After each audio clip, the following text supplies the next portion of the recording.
होइन खिच्दैन त म भन्दै हुन्छु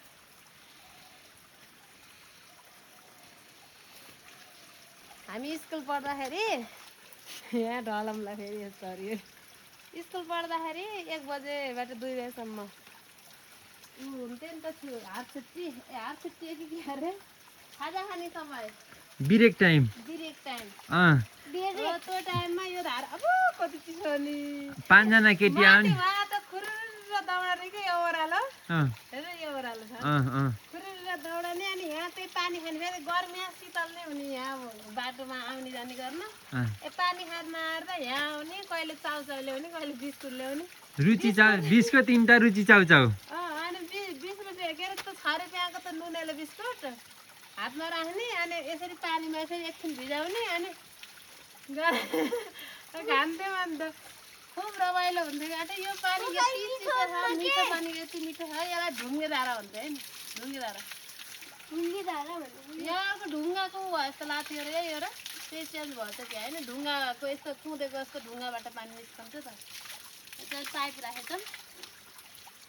एकदमै मिठो छ पानी ढुङ्गे धारामा तिमीलाई नै मन पर्यो संसार सारामा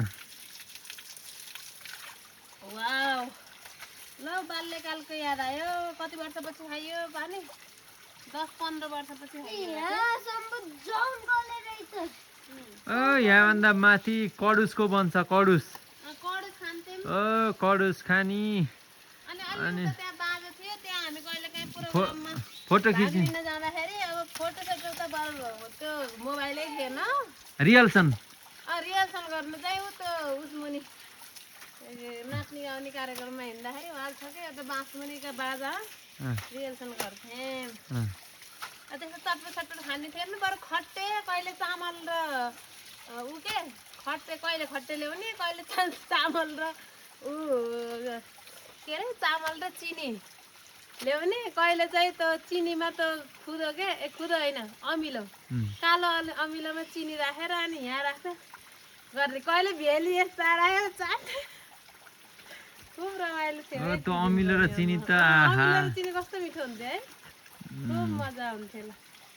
धेरै याद आयो है धेरै बाहिर खाँदैन थियो हामी त्यस्तै लिएर बाँकी गीत र नृत्यबाट यसरी ढुङ्गे धारामा